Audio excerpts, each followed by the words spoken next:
Yeah, that was What are you using it for?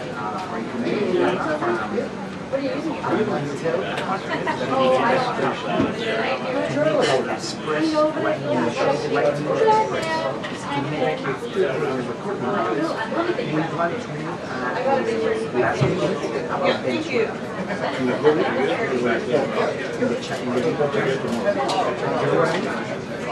I want to take what I always knew, we can see tomorrow.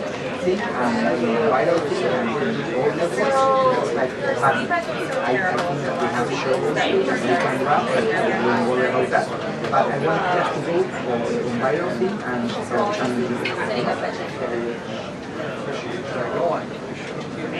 yeah, we are gonna report from 4 the World Show, and after we changed the background, we put something about Venezuela, and we made like a, I don't know, 15 minutes show. But we one day we talking about Venezuela. There's a way to solve this. Yeah, but we have to tell Parker if you want to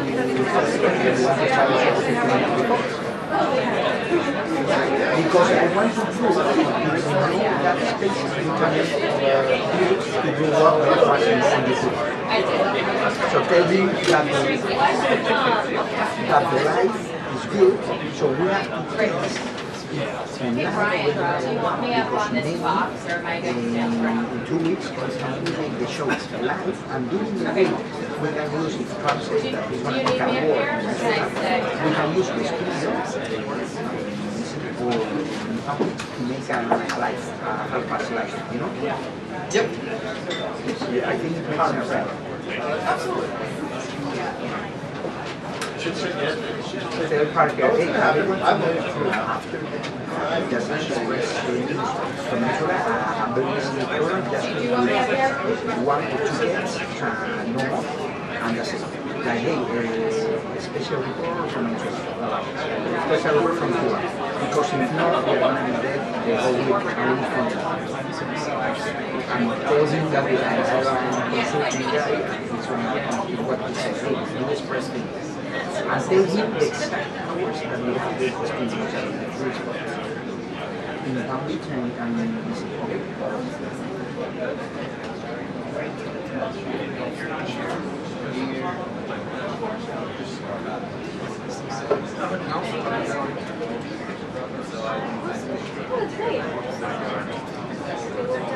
I know.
Try to do what we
likely to hear something about that horrific shooting of those U.S. service members. Also, two big stories that we're following here at the White House: Venezuela and Ukraine. Venezuela very likely to come up in the briefing today. The president said on Thanksgiving that it was likely the U.S. would soon begin targeting these narco-terrorists, as they describe them, on land, with land strikes. But the administration's policy has also been under scrutiny after the Washington Post reported that War Secretary Hegseth ordered a second strike on that September 2nd strike on the boat and ordered those people to kill everyone. The president told reporters that he believes Hegseth denied issuing that order to kill everyone, but congressional Republicans have pledged a new round of aggressive oversight, joining in with Democrats who want answers on that issue. Meantime, President's envoy Steve Witkoff is headed to Moscow today to continue a round of discussions happened over the weekend that also involves Maura, so sources told and the Ukrainian president pushing for an end to the war by the end of 5 years. We are so far not scheduled to see the president. There's going to be some officials around 4 o'clock regarding Venezuela close the people.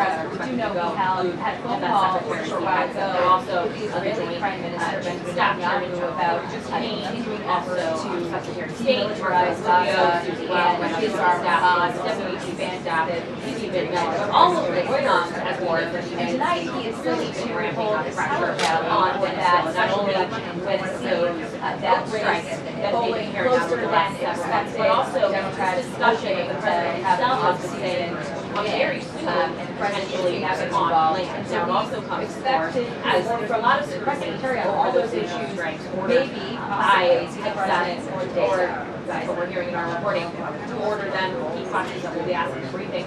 But the second strike on that Venezuela vote off the coast of Venezuela back in September. A lot of questions over why it was ordered. We hear bipartisan pushback on Capitol Hill, and we want to look into it. So those are going to be some of the key questions. Well, I'm sure we'll address later in that meeting, but also in this briefing that is expected to kick off shortly. And all of this comes as we know that dozens of warships as well as thousands have been amassing in the region ahead of what the president said could be strikes very soon. So a lot of questions over that. Of course, I would remind you as well that one thing we still need answers on is what exactly was discussed in that phone call between the president and Venezuelan President Nicolas Maduro. The president confirmed that call happened, but we've not yet gotten details on whether diplomacy is potentially still an option here. So a lot to consider as this briefing is soon to kick off, but then also as they head into that meeting in the Oval Office.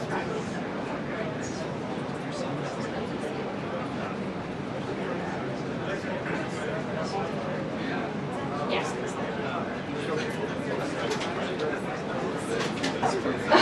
I love you, Courtney. Bye. As possible, make such our way back and then reach out. I'm really sorry. I apologize for that. Sorry.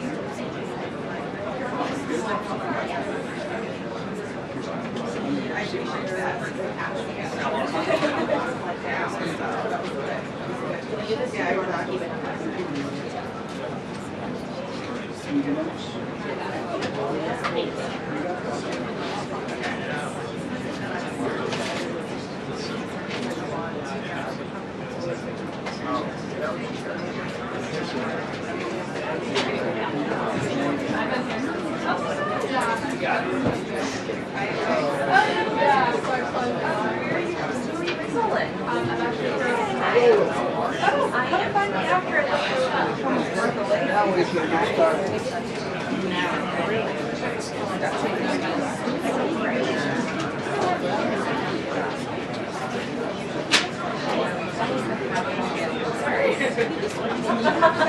I worry about the rest of us.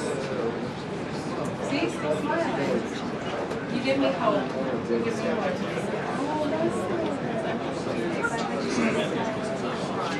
Yeah, we want to good spirits. How could she not? That's you're fucking bad.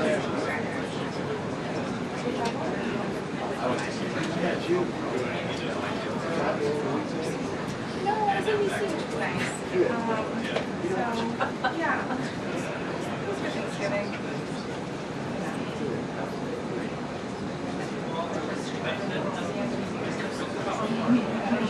I told him I was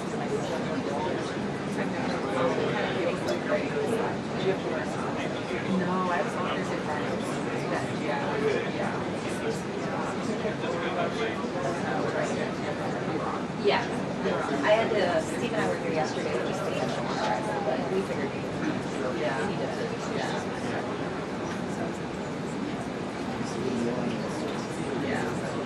Right.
Which makes sense, yeah. It also wouldn't say. Yeah, I mean, there's only 9 possibilities.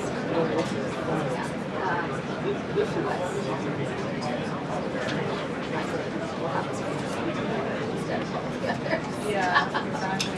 Unlike we have to order online, pick it up and select our store.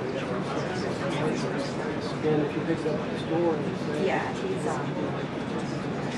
it comes with it to you.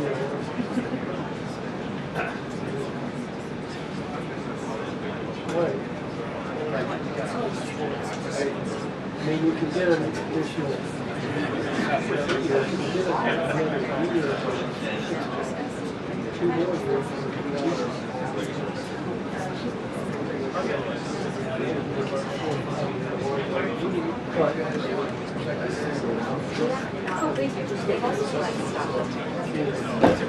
Okay, I'll check it out. What's going on?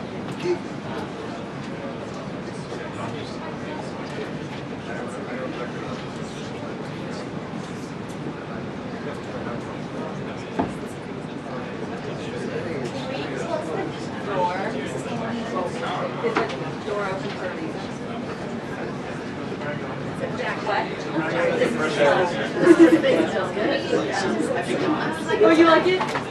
It's like it's really popular girl. Is this still not the girl? No. Yeah, they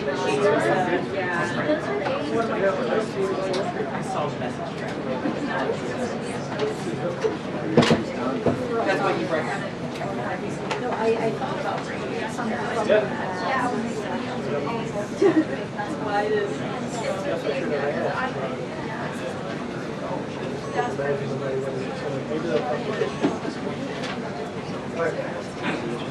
Okay. Incredible.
Should be there.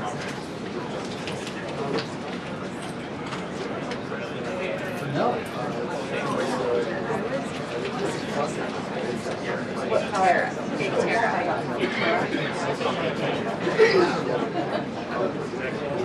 That's my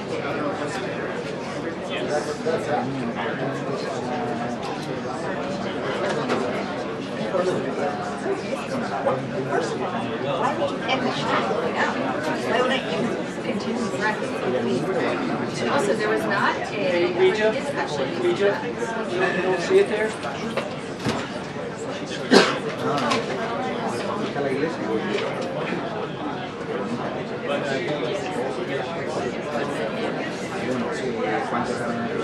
Check it.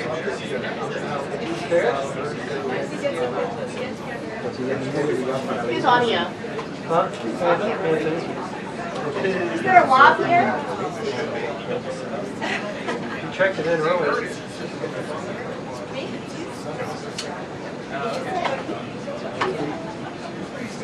All right.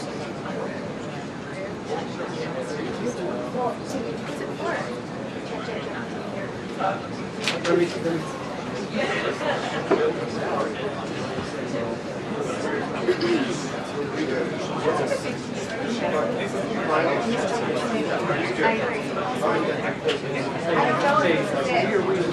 That's it. Hello. It was rolled up. Yeah, page right now. You hear we just might? We're getting ready to do the briefing. They didn't actually exit the chat. You can see. I was sending. I'm just doing her. They didn't actually. They just said that we were sending more sessions.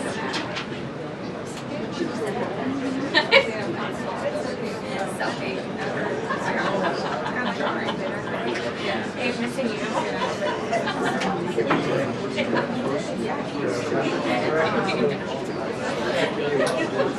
But it could be a trouble. No, I was thinking it could be like this spot or yeah. Guy in the I don't know. I all know is that at one point in time, we apologize. Oh, that still wondering who you are. Never heard of you.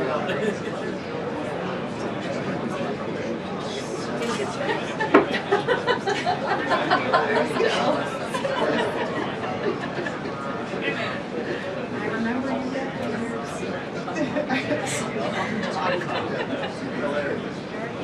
My favorite is Jackie and I.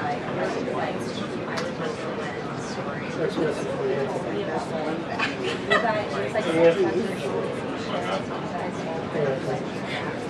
Yeah, I'm here. Make sure she's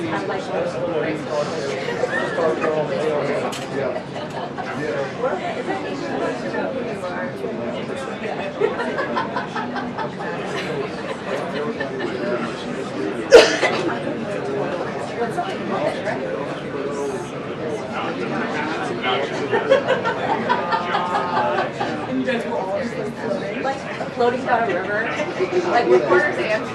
That's floating. Yeah, I'm sure you were. For the record, caught by us.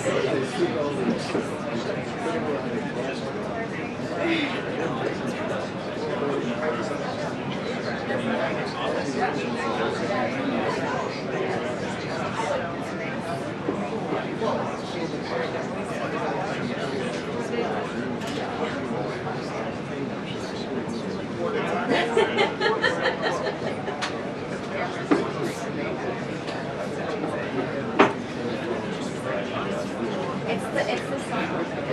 It's just like the size of like a computer.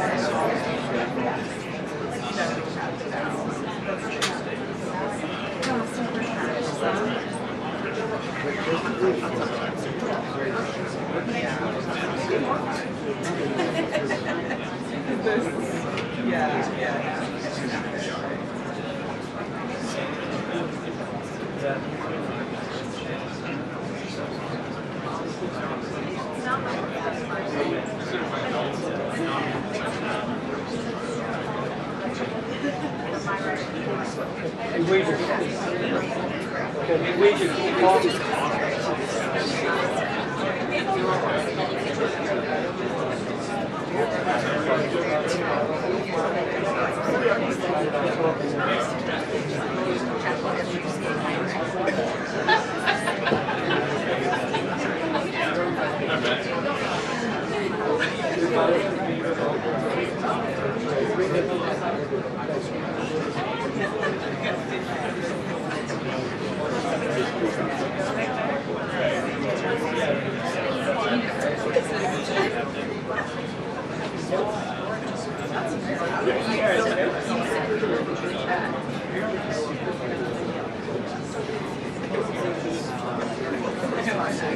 Not terrible.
like we are more, because I'm on separate LLCs. I'm on the mediator. Yeah, I had comps for her, but I also, I don't know, I feel like, for example, I'm having to ask her questions. Oh, I think that's hysterical, you know, I want more. But I'm at the end of the day, it's like, yeah, I am working for, I'm working for her, and I do want to, like, ask myself questions. Right. Desirable of, like, this career, so laid out on the desk. I'll write it. Right. Someone in, I mean, it's like, not just like, this is what that's been. I don't know.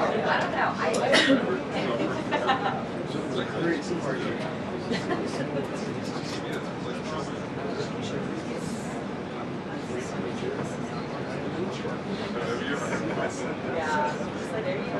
There you go. I like that. I'm going to use that moving forward. It's nature. Yeah, you can't question it.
This one's a little skewed.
This one's not square.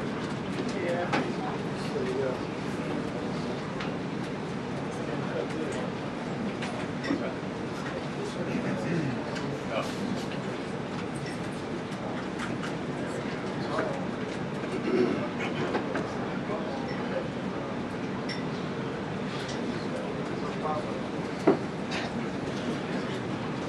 What?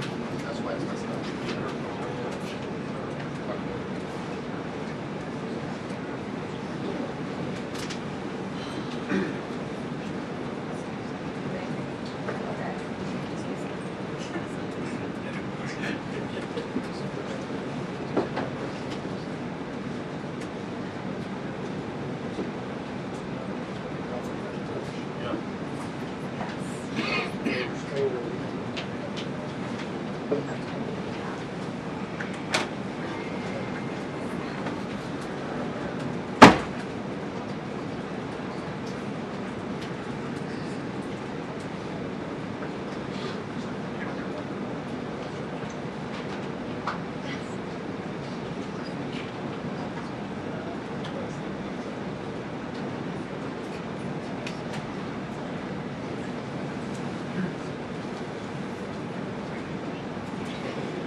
I don't know where they are.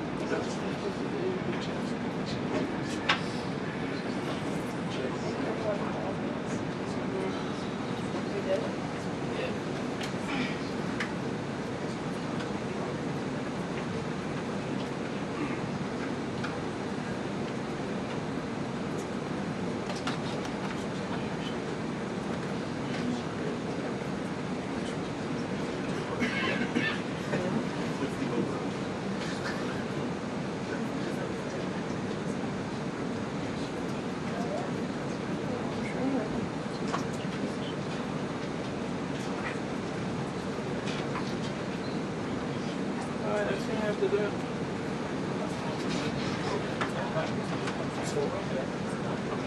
There we go.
Good afternoon, everybody.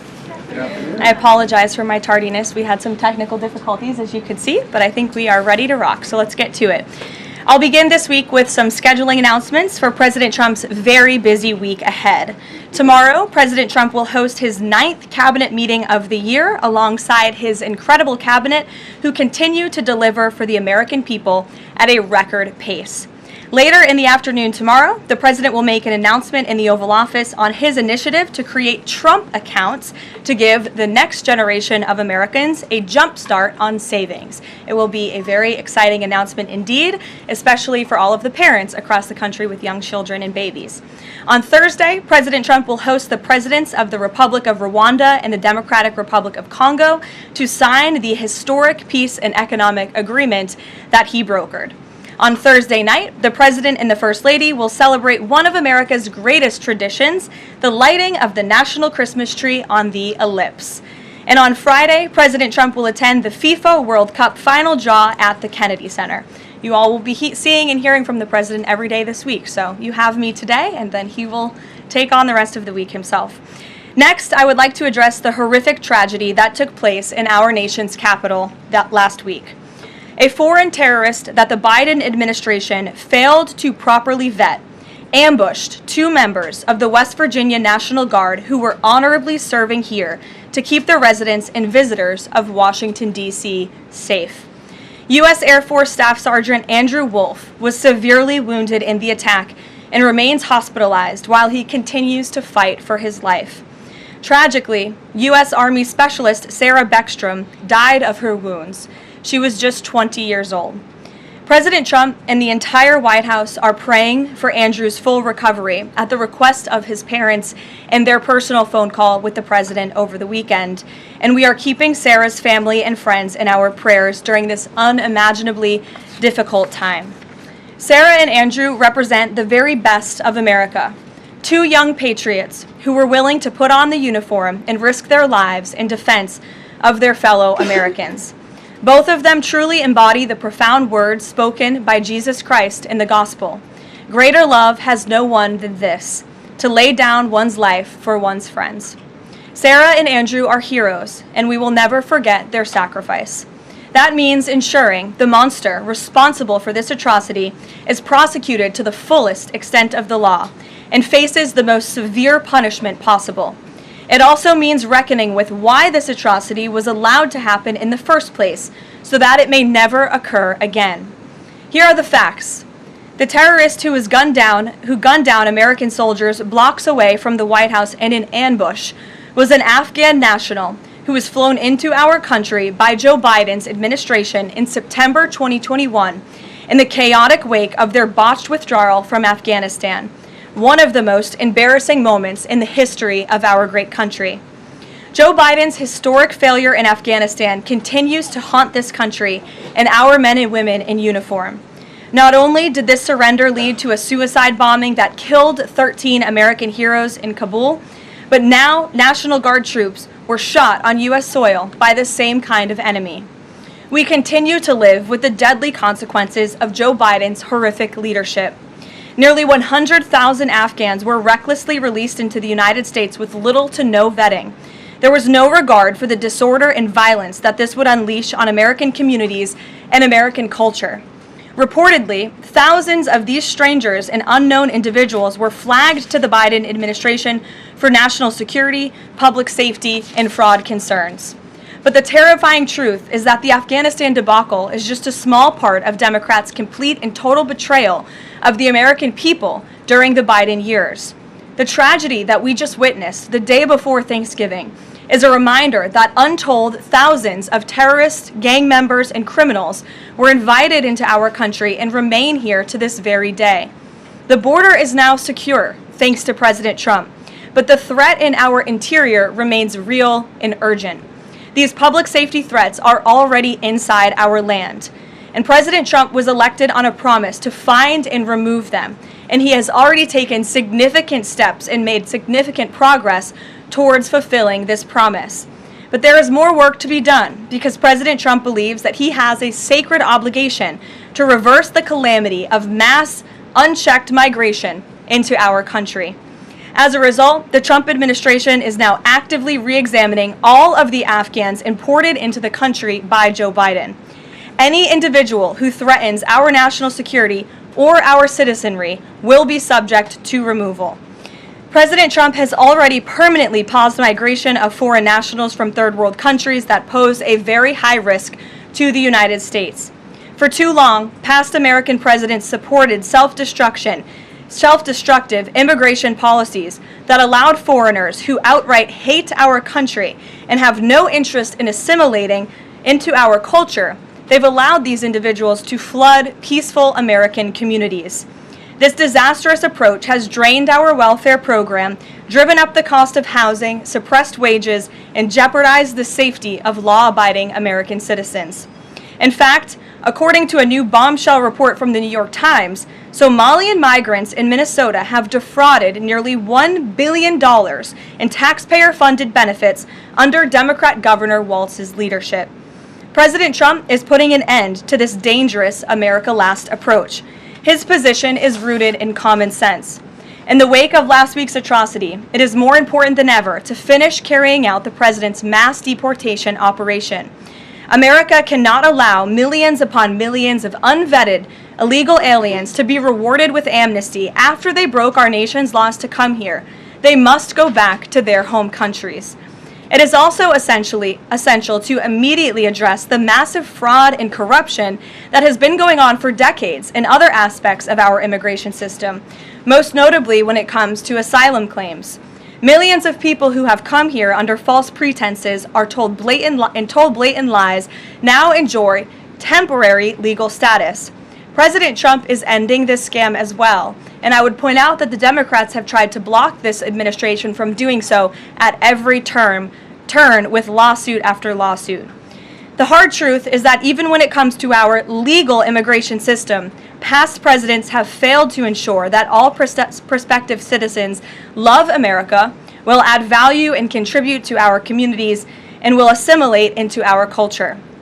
Leaders have a duty to defend and advance the interests of their own people, not foreign nationals. Leaders also have a duty to preserve the integrity and character of our nation's national identity. That is why President Trump is more committed than ever to fully restoring American sovereignty by keeping our borders secure, removing all illegal alien invaders, and rebuilding a legal immigration system that makes sense and benefits our country. President Trump has no higher responsibility than to defend our homeland and our people, and he will never waver in doing so.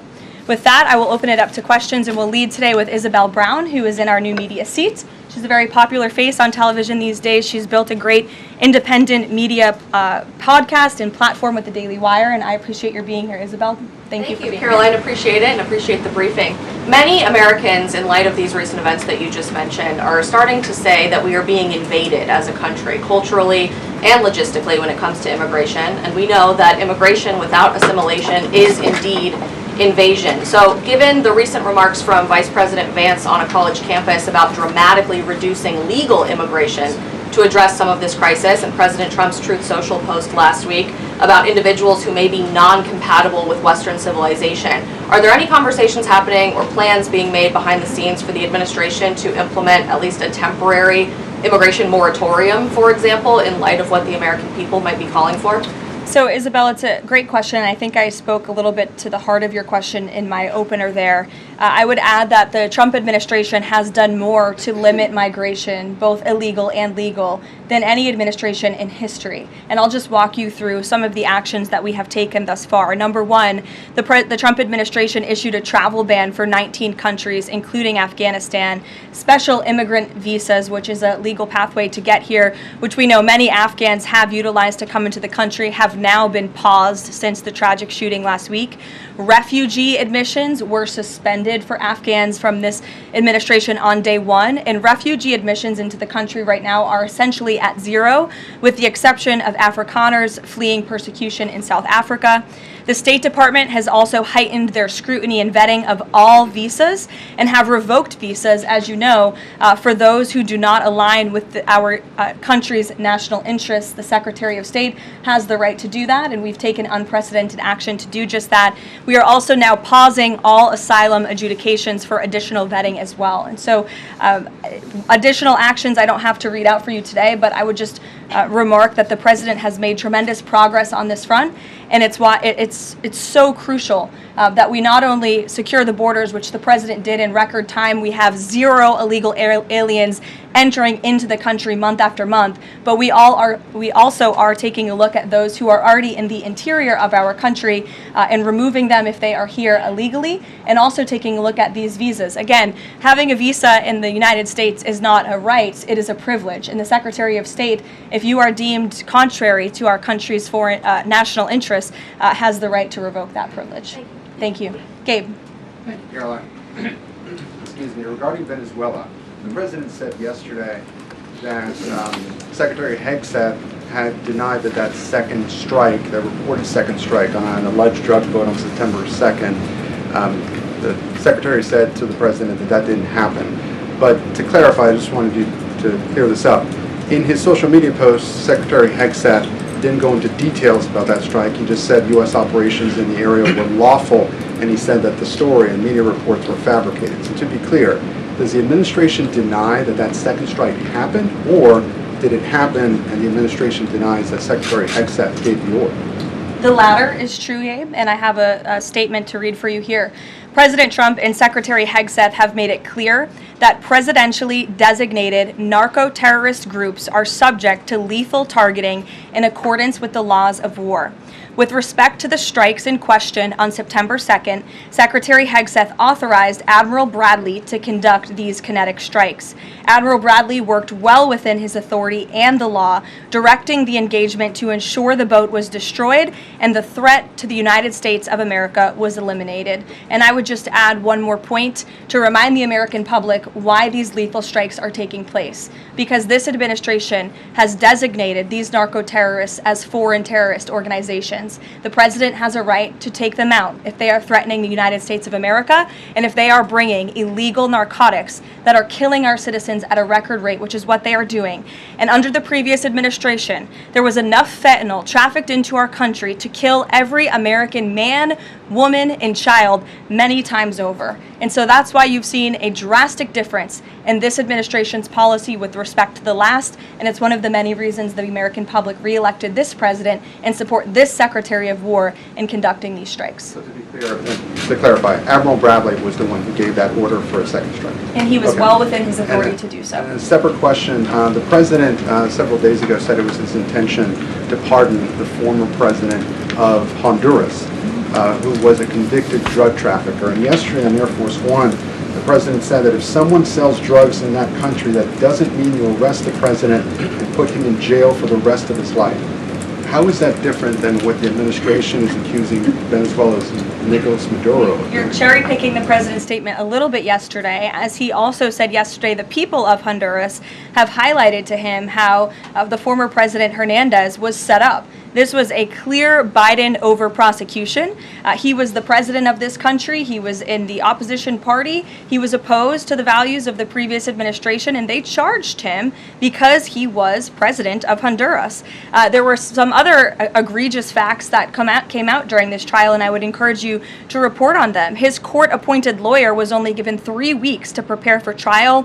He shared that his conviction was lawfare by the leftist party, who, quote, struck a deal with the Biden-Harris administration.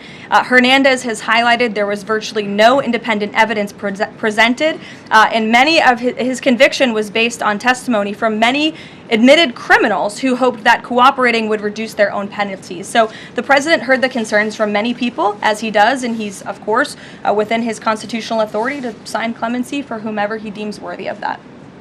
Jackie. Thank you, Caroline. Following up on Gabe's question, you said that the follow-up strike was lawful. What law is it that allows no survivors? The strike conducted on September 2nd was conducted in self-defense to protect Americans in vital United States interests. The strike was conducted in international waters and in accordance with the law of armed conflict. And then on this pardon for the Honduran president, does it at all undercut the administration's messaging while you have these congressional Republicans defending the strikes on the narco-terrorists and then a pardon for a convicted drug trafficker? Does that make it more difficult for your members to defend your administration's policy? I don't think so, Jackie. I think that President Trump has been quite clear in his defense of the United States homeland to stop these illegal narcotics from coming to our borders, whether that's by land or by sea.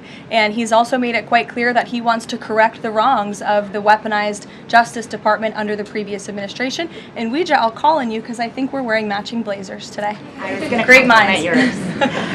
Thank you, Caroline. Sure. So just to be clear, to clarify on Jackie and Gabe, did Admiral Bradley order that second strike because there were still survivors after the initial strike? Again, as I read for you, Admiral Bradley worked well within his authority in the law. He directed the engagement to ensure the boat was destroyed and the threat of narco-terrorists to the United States was completely eliminated. So was the initial order from Secretary Hegseth, everyone be killed, and did that come from President Trump? I saw that quoted in a Washington Post story. I would reject that the Secretary of War ever said that. However, the president has made it quite clear that if narco-terrorists, again, are trafficking illegal drugs towards the United States, he has the authority to kill them. And that's what this administration is doing. And can I Danny? follow up on the MRI? Because President Trump yesterday said that he would release the results of his MRI.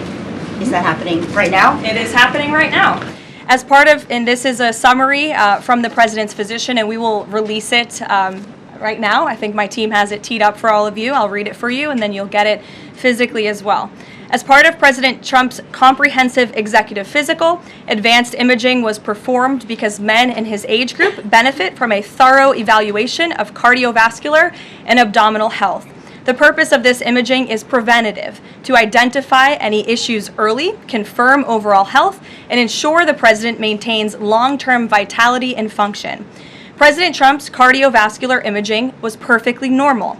No evidence of arterial narrowing impairing blood flow or abnormalities in the heart or major vessels.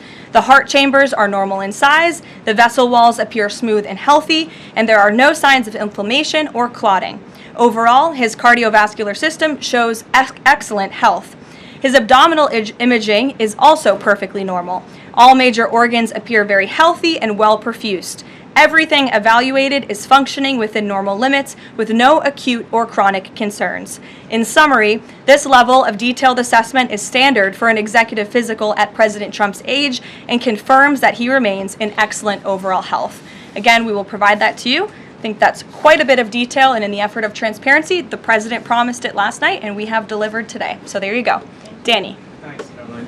Just going back to Venezuela, can you confirm that President Trump is going to be hosting a meeting of his national security team in the Oval Office today on Venezuela? And what are they going to discuss? Are they hoping to reach a kind of final decision on that? Out of the effort of transparency, I will confirm that the President will be meeting with his national security team on this subject and on many matters. He meets with his national security team quite often. He's the commander-in-chief. It's part of his responsibility to ensure that peace is ongoing throughout the world.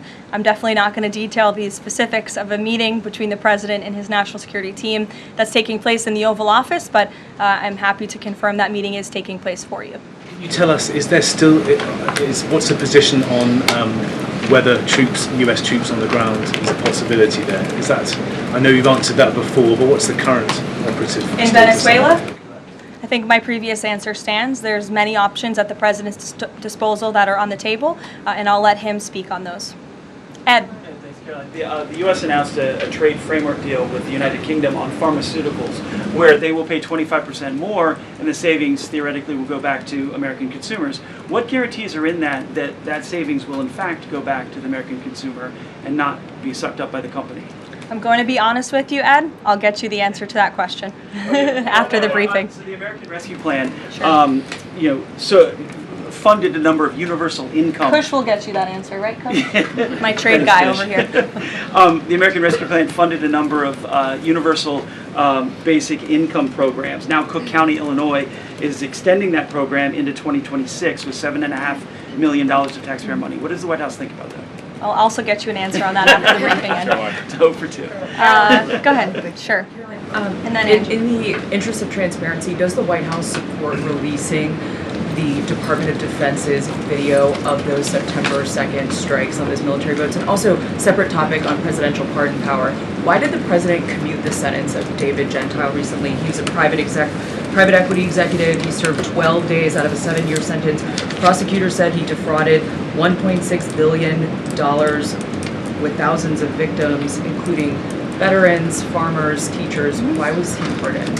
To your first question, that's definitely not a decision for me to make. I would defer you to the Department of War.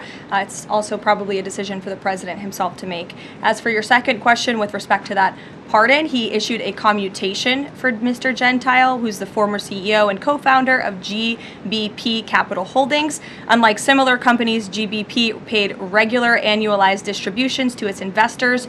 In 2015, GBP disclosed to investors the possibility of using investor capital to pay some of these distributions rather than funding them from current operations.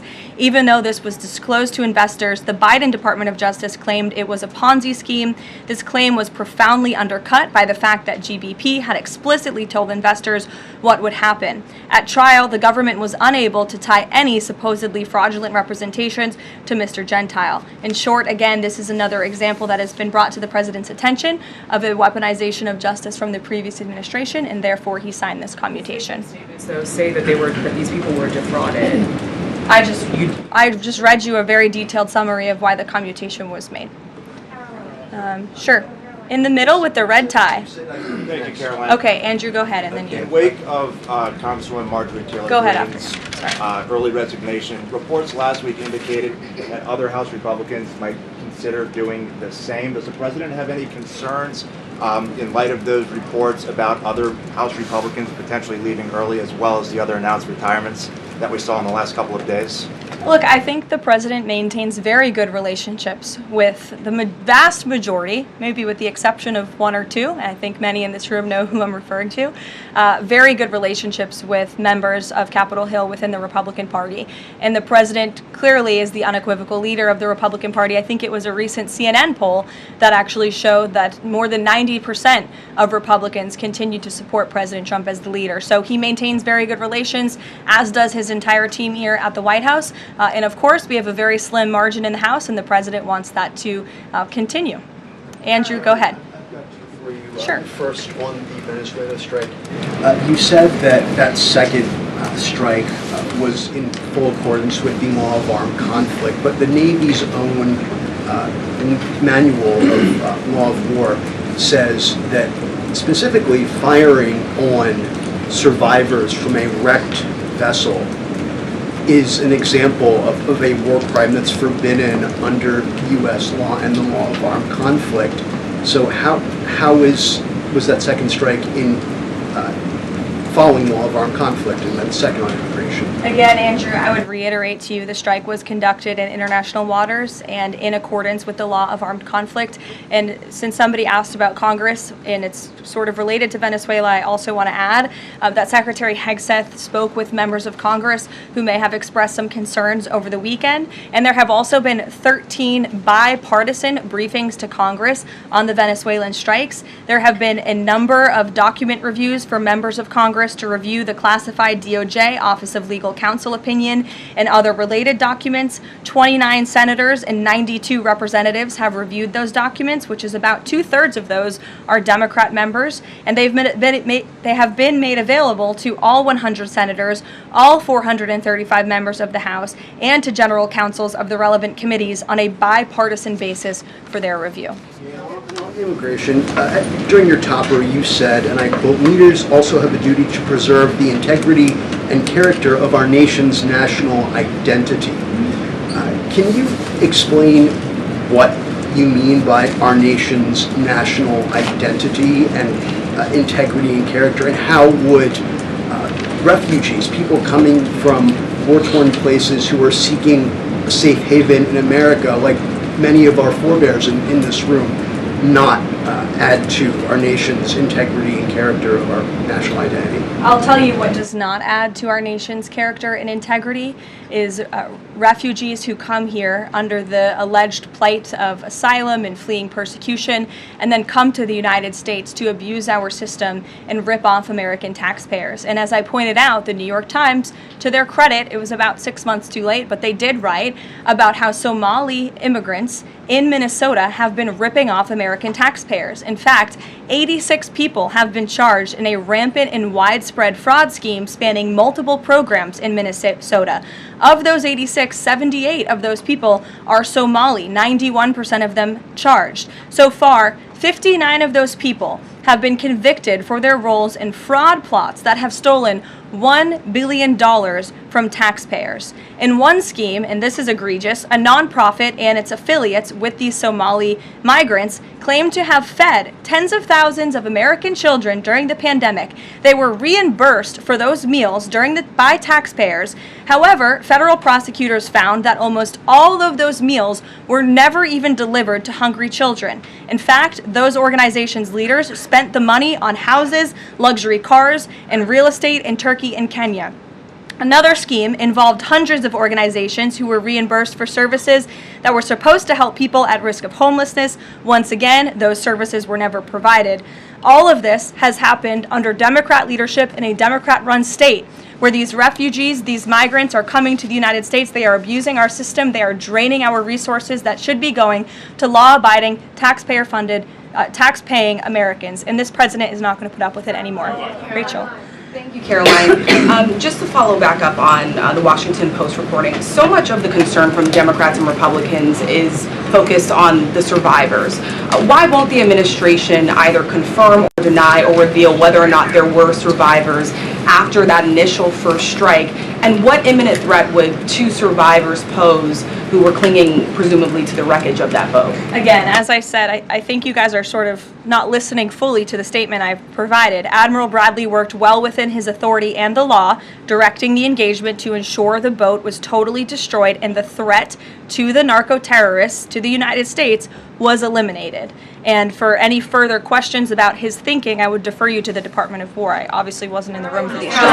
Just to follow up, Karoline, just on the administration's policy when it comes to survivors, was there a change in policy after this strike on September 2nd? The Washington Post is reporting that these two survivors were killed after a second strike, but then in October, two people were rescued and returned to Colombia and Ecuador. So was there a decision that was made to handle survivors differently after these strikes? Not to my knowledge, no.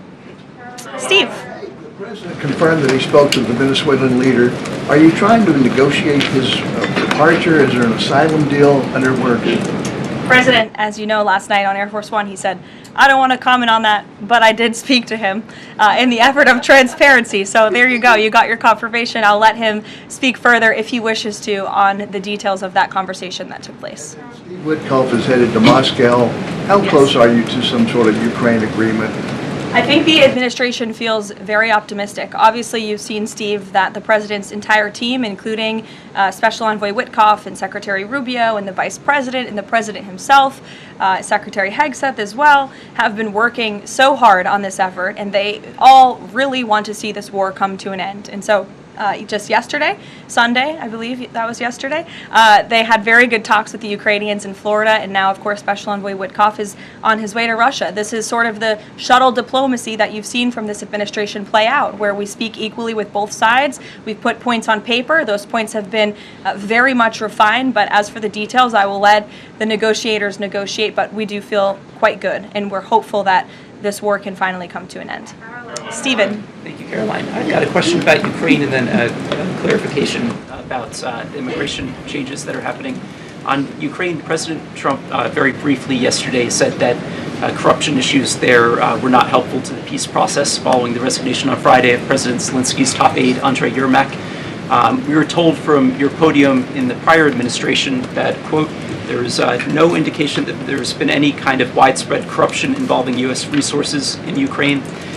What is the Trump administration's view of corruption issues in the wake of Yermak's resignation, and how is that impacting peace talks? Well, look, I think the president has made it quite clear, as he said last night, corruption is never helpful. And he does not want to see American tax dollars taken advantage of, which is why he has stopped the endless checks that were being written by the previous administration to fund this war. The United States is selling weapons to NATO that are being sent to Ukraine. That's a very different thing than the American people writing blank checks to a war effort very far away. It does not degrade the administration's determination to see this war come to an end, but I think it exemplifies the president's desire to always put the American people and the American taxpayer first.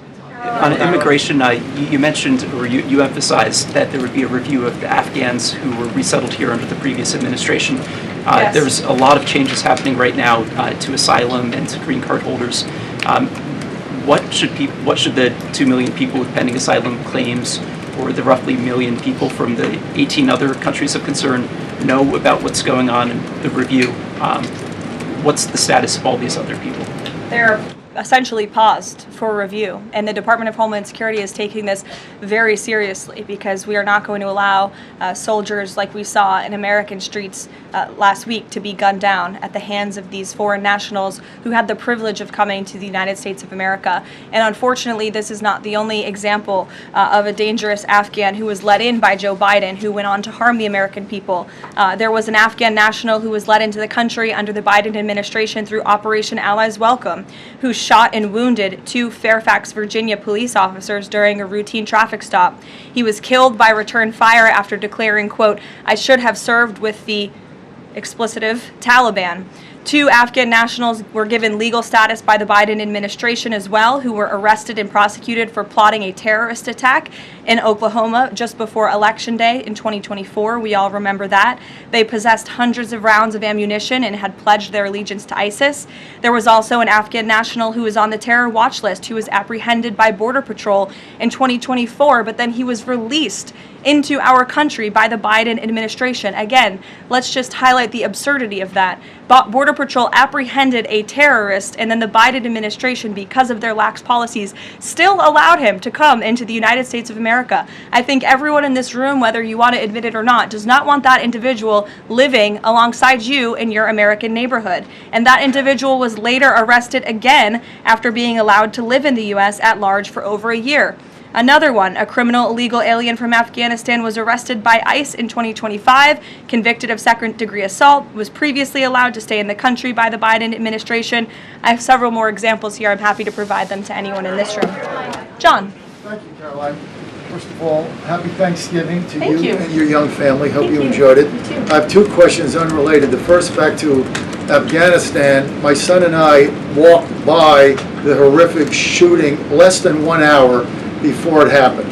So for anybody that's here, this thing's real. You outlined all of these unvetted Afghans that that were let in by Biden. We just had one the other day that was going to blow up a DHS building. Can you be specific on what the Trump administration is doing now to re-vet those that are here so that we don't get a repeat of what we had Wednesday night? Sure. I can tell you 2 top-level things, and I would defer you to DHS for more of the specifics, as of course they are leading this effort, and I can assure you Secretary Noem is on the ball. I've spoken with her and her team, and they have an all-hands-on-deck effort to having resources go towards this. But we have paused all asylum adjudications, and then of course the special immigrant visas, which we know many Afghans utilize to come into the country under the Biden administration, have also now been paused. And I would just point out one more time that the Biden administration was responsible for the original sin that led to this tragic killing last week, the botched withdrawal from Afghanistan. He was responsible for Operation Allies Welcome, which is something that this White House and the people behind this podium in the last administration fully and wholeheartedly embraced. And they assured the American people there would be no risk or no harm to them. And as I just laid out for you in those many examples, that unfortunately and tragically has not turned out to be the truth. Just ask the families of these 2 brave National Guardsmen, one who is no longer with us and one who continues to fight for his life. So I know the president is wholeheartedly focused on this effort, and I think unfortunately these events do remind us why it's so important that the president's mass deportation operation continues. With that, just follow up. The White House today launched a new fake news portal, which I found interesting. What is your objective with that, ultimately? And are you going to name the news networks, and are you also going to name some of the correspondents, some which may be here today? Yes, we are. I'm glad you noticed. Much to the dismay of some of your colleagues in the room, John. And I think it goes to our original promise on day one to hold the media accountable, because unfortunately, and we deal with this all day, every day around here, there are so many fake stories that are unfortunately written that have inaccurate characterizations of meetings that took place, and it's all based on anonymous sourcing. And you know, the standard for journalism, unfortunately, has dropped to such a historic low in this country.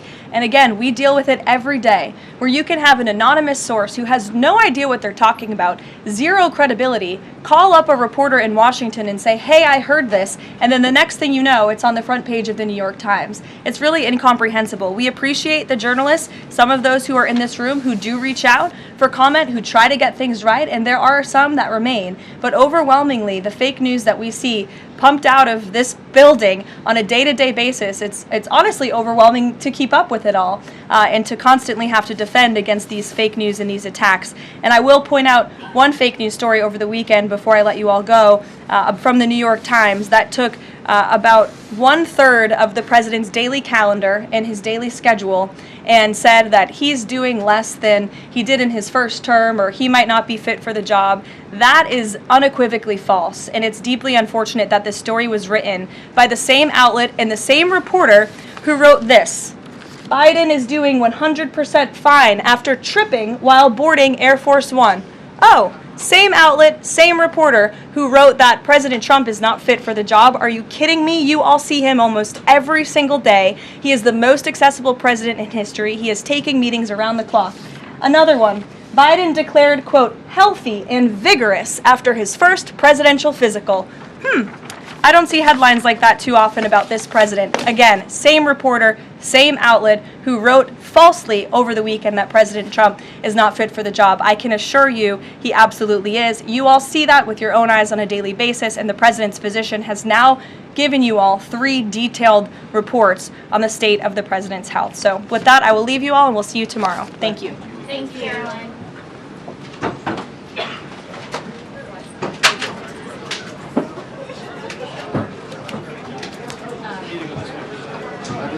I think it's definitely,